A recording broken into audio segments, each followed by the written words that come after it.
नमस्कार मित्रांनो, शिक्षण विभागाची अत्यंत महत्त्वाची अपडेट, महत्त्वाची माहिती, महत्त्वाचा एक शासन निर्णय आपण आजच्या या व्हिडिओमध्ये जाणून घेणार आहोत। तर मित्रांनो, शाळा व शिक्षक संच मान्यता, नवीन निकष, नवीन बदल काय असणार आहे, नवीन मार्गदर्शक सूचना काय आहे, याची संपूर्ण सविस्तर माहिती, नवीन शासन निर्णय जारी झालेला आहे त्याची माहिती आपण या व्हिडिओमध्ये सविस्तरपणे जाणून घेणार आहोत। तर नमस्कार, मी राज मेश्राम, marathishara.com या यूट्यूब चॅनलवर पुन्हा एकदा आपलं सहर्ष स्वागत आहे। मित्रांनो, संच मान्यता संदर्भात शासनाच्या शिक्षण विभागाकडून महत्त्वाचा शासन निर्णय जारी आहे। त्यामध्ये काय काय नवीन बदल असणार आहे, काय नवीन निकष असणार आहे आणि कोणत्या मार्गदर्शक सूचना आहे याची संपूर्ण सविस्तर माहिती जाणून घेण्यासाठी व्हिडिओला स्किप न करता पूर्ण बघा। चॅनलवर जर नवीन असाल तर चॅनलला सबस्क्राइब करायला विसरू नका आणि व्हिडिओ जर आवडला तर व्हिडिओला लाईक व शेअर करा। चला तर मग सुरू करूया।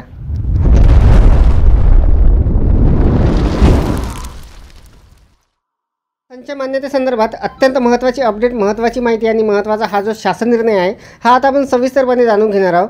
तर बघा, शासन निर्णयामध्ये वर विषय दिलेला आहे, बालकांचा मोफत व सक्तीचा शिक्षणाचा हक्क अधिनियम 2009च्या अनुषंगाने सर्व व्यवस्थापनाच्या स्थानिक स्वराज्य संस्था, शासकीय, खाजगी, अनुदानित, अंशतः अनुदानित व सर्व नवीन शाळा सुरू करणे, वर्ग जोडणे, त्या अनुषंगाने शाळांमधील संरचनात्मक बदल करणे आणि संच मान्यतेचे सुधारित निकष विहित करणे। महाराष्ट्र शासनाच्या शालेय शिक्षण व क्रीडा विभागाचा हा जो शासन निर्णय आहे मित्रांनो, हा दिनांक 15 मार्च 2024ला निर्गमित झालेला आहे। तर संपूर्ण सविस्तर माहिती जाणून घेऊ।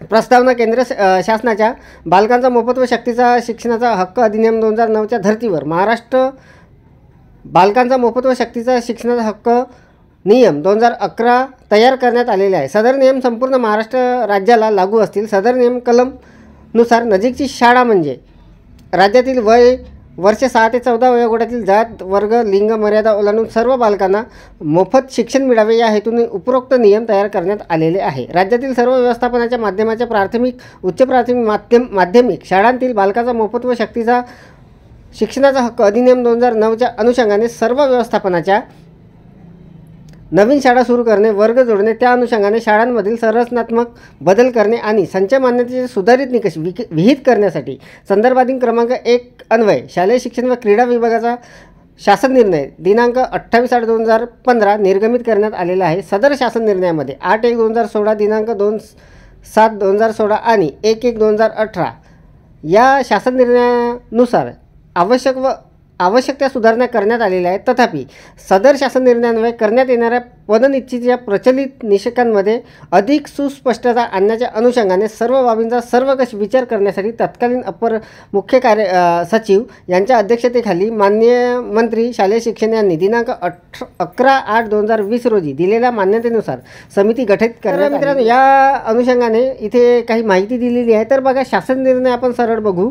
शासन निर्णय बालकाचा मोफत व सक्तीचा शिक्षणाचा हक्क अधिनियम 2009 मधील तरतुदी विचारात घेऊन राज्यातील प्राथमिक, उच्च प्राथमिक व माध्यमिक शाळांमधील विद्यार्थ्यांच्या पटसंख्येच्या आधारावर शिक्षक पदे मंजूर करणे, एकाच वर्गात अधिक विद्यार्थी असल्यास शिक्षक पदे मंजूर करणे, इतर बाबीचे निकष पुढील प्रमाणे विहित करण्यात येत आहे। तर हे जे नवीन निकष असणार आहे मित्रांनो, या पद्धतीचे असणार आहे, अत्यंत महत्त्वाचं हे अपडेट असणार आहे। तर बघा, प्राथमिक शाळा, प्राथमिक, उच्च प्राथमिक, इयत्ता 1 ते 5वी, इयत्ता 7वी ते 8वी यांच्यासाठी असणार आहे। शाळेचा प्रकार प्राथमिक शाळा 1 ते 5वी, 1 ते 8वी, त्यानंतर गट असणार आहे 1 ते 5वी, शाळेतील इयत्तेचा गट 1 ते 5वी किंवा कोणत्याही इयत्ता, त्यानंतर विद्यार्थी संरचनेचा गट, त्यानंतर शिक्षक पदसंख्या, देय पद मंजूर होण्यासाठी किमान आवश्यक विद्यार्थी संख्या, पूर्वीच्या मंजूर पदास संरक्षण देण्यासाठी आवश्यक किमान विद्यार्थी संख्या।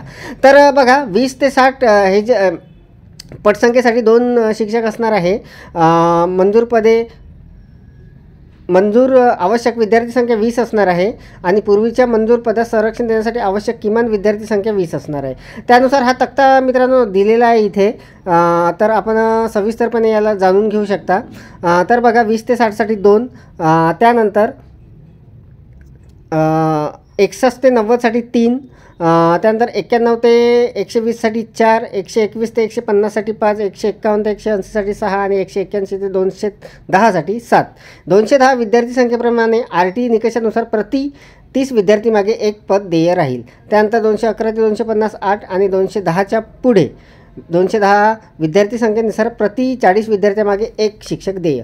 त्यानंतर कोणत्याही एका इयत्ता असल्यास 10 ते 35 1, 36 ते 70 2 आणि 71 ते 105 3 अशा पद्धतीने ते असणार आहे विभाजन. त्यानंतर 6 ते 8साठी मित्रांनो 20 ते 70साठी 2, 71 ते 105साठी 3 आणि 105च्या पुढे 35 विद्यार्थ्यामागे 1 अशा पद्धतीचं हे असणार आहे.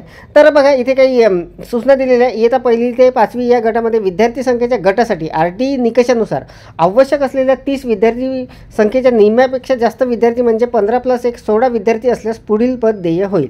इयत्ता 1ली ते 5वी गटामध्ये विद्यार्थी संख्येच्या गटापेक्षा विद्यार्थी संख्या कमी झाल्यास संरक्षित पद असलेले पद कमी होईल. इयत्ता 5वी या गटातील 210 पेक्षा जास्त विद्यार्थी देय पदाची गणना करताना 210 विद्यार्थ्यापर्यंत 7 शिक्षक व त्यावरील म्हणजेच 210च्या पुढील विद्यार्थी संख्येवर 40 विद्यार्थी संख्येवर 1 पद देय राहील. तर अशा पद्धतीच्या काही महत्त्वाच्या सूचना दिलेल्या आहेत. त्यानंतर मुख्याध्यापक पद यासाठी सुद्धा इथे विभाजन आहे. तर बघा मुख्याध्यापक पदे प्राथमिक व उच्च प्राथमिक इयत्ता 1ली ते 5वी किंवा 1ली ते 8वी. तर मुख्याध्यापक गट 1ली ते 5वीसाठी पट 150च्या 50 देयपद 1 असणार आहे. त्यानंतर मुख्याध्यापक 1ली ते 8वीसाठी 150 देयपद 1. मंजूर पदास संरक्षण देण्यासाठी आवश्यक किमान विद्यार्थी संख्या 135 लागणार आहे. त्यानंतर माध्यमिक शाळा इयत्ता 1ली ते 5वी गट इयत्ता 6वी ते 8वी इयत्ता 9वी ते 10वी. तर 1ली ते 5वी इयत्ता 1ली ते 5वी किंवा त्यापैकी कोणत्याही इयत्ता. तर अशा पद्धतीने याचं विभाजन असणार आहे. इथे संपूर्ण दिलेलं आहे. त्यानंतर खाली जर आपण आलो तर इथे 6वी ते 8वीचं आहे. त्या सविस्तरपणे तिथे दिलेलं आहे पटसंख्येनुसार. तर इथे सुद्धा काही महत्त्वाच्या सूचना दिलेल्या आहे. इयत्ता 1ली ते 5वीच्या विद्यार्थी संख्येच्या गटासाठी RT निकषानुसार आवश्यक असलेल्या 30 विद्यार्थी संख्येच्या निम्म्यापेक्षा जास्त विद्यार्थी म्हणजे 15 + 1 + 16 विद्यार्थी आवश्यक असल्यास पुढील पद देय राहील. तर इथे सुद्धा महत्त्वाच्या सूचना दिलेल्या आहेत. त्यानंतर बघा खाली जर आपण आलो तर मुख्याध्यापक उपमुख्याध्यापक पर्यवेक्षक पदे माध्यमिक शाळेसाठी इथे संपूर्ण विभाजन दिलेलं आहे. तर बघा इयत्ता 1ली 5वी ते 10वी पद मुख्याध्यापक विद्यार्थी संख्या शिक्षक पद संख्या 150 किमान विद्यार्थी संख्या पदसंख्या 1 असणार आहे. 1ली ते 12वी उपमुख्याध्यापक 31 शिक्षक पदसंख्या असणार आहे आणि पदसंख्या 1 असणार आहे. 8वी ते 10वी पर्यवेक्षकसाठी असणार आहे 16 ते 46 शिक्षक पदसंख्या 46 ते 60 शिक्षक पदसंख्या 61 शिक्षक पदसंख्येच्या पुढे पदसंख्या असणार आहे 3. 46 ते 60साठी 2 आणि 16 ते 46साठी 1 असणार आहे. तर अशा पद्धतीचं हे विभाजन असणार आहे. उक्त तक्त्यामधील निकषानुसार मुख्याध्यापकाचे पद अतिरिक्त ठरत असल्यास त्यांना त्या व्यवस्थापनाच्या अन्य शाळेमध्ये समायोजित करावे. पूर्ण जिल्ह्यात किंवा त्याच व्यवस्थापनाच्या कार्यक्षेत्रात मुख्याध्यापक व्यतिरिक्त ठरत असल्यास त्या शिक्षकांच्या रिक्त पदामध्ये रिक्त जागेवर समायोजित करावे, परंतु त्यांना वेतन संरक्षण देण्यात यावे. तर मित्रांनो हे प्रायव्हेट शाळेसाठी असणार आहे. त्यानंतर बघा विशेष शिक्षक माध्यमिक शाळेसाठी अशा पद्धतीचं इथे विभाजन दिलेलं आहे.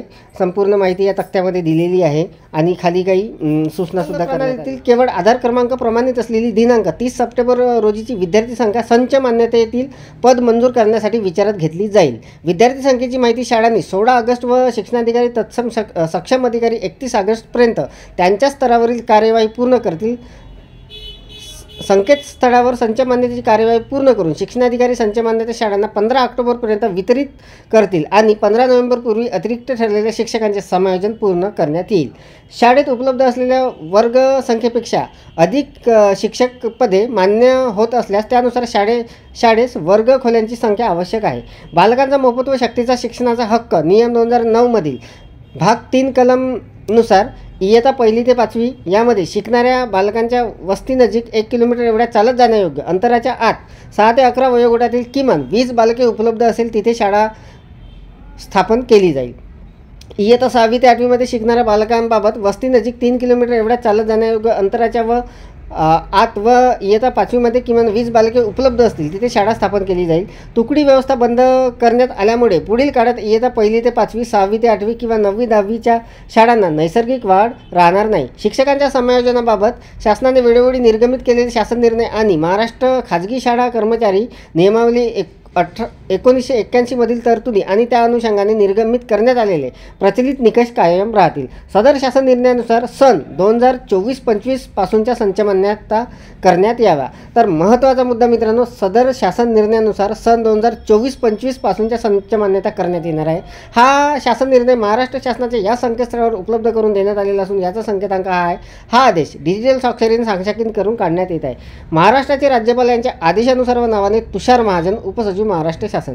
तर मित्रांनो, अत्यंत महत्त्वाचा शासन निर्णय शालेय शिक्षण विभागाकडून निर्गमित झालेला आहे आणि संच मान्यतेबाबत हा महत्त्वाचा शासन निर्णय आहे. कशा पद्धतीने संच मान्यता होणार आहे, कधीपासून होणार आहे आणि काय काय निकष असणार आहे, काय मार्गदर्शक सूचना आहे, याची संपूर्ण सविस्तर इत्थंभूत माहिती आपण बघितलेली आहे. आणि मित्रांनो, सगळ्यात महत्त्वाचं, हा जो शासन निर्णय आहे याची डाउनलोड लिंक या व्हिडिओच्या डिस्क्रिप्शनमध्ये देण्यात आलेली आहे. तिथे जाऊन आपण डाउनलोड करून घेऊ शकता. तर मित्रांनो, या व्हिडिओमध्ये एवढाच. व्हिडिओ जर आवडलेला असेल तर व्हिडिओला लाईक करा, शेअर करा आणि माझ्या मराठीशाळा.com या यूट्यूब चॅनलवर जर नवीन असाल तर चॅनलला सबस्क्राईब करायला विसरू नका. पुन्हा व्हिडिओ असंच एका नवीन माहितीसह, नवीन अपडेटसह. तोपर्यंत धन्यवाद.